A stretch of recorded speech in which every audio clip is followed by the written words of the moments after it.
Le pouvoir agit comme une drogue, disait Jacques Attali, ancien conseiller du président français François Mitterrand.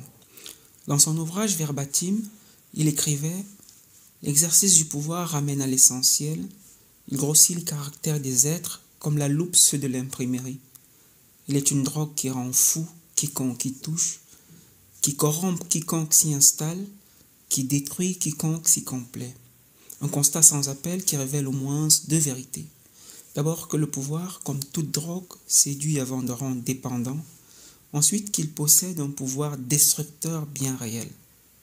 Le pouvoir agit insidieusement. Il commence par enivrer, puis altère la perception, brouille la frontière entre réalité et illusion. Qui s'y abandonne croit détenir une forme d'éternité, se sent affranchi des lois humaines au-dessus de la morale. Ce n'est plus un homme qui dirige, mais un aliéné qui s'accroche à son trône, incapable de distinguer la révérence intéressée des courtisans de l'estime véritable des citoyens. L'histoire regorge de ces papillons de nuit, autrefois chénis et dévoués, qui tournent autour des phares de la gloire jusqu'à s'y brûler les ailes. À mesure que la flatterie remplace la critique, que l'admiration feinte se substitue à la sincérité, le doute s'estompe. Or le doute, c'est cette soupape essentielle qui préserve l'équilibre de l'esprit. Perdre ce doute, c'est sombrer dans l'autocratie de la pensée unique.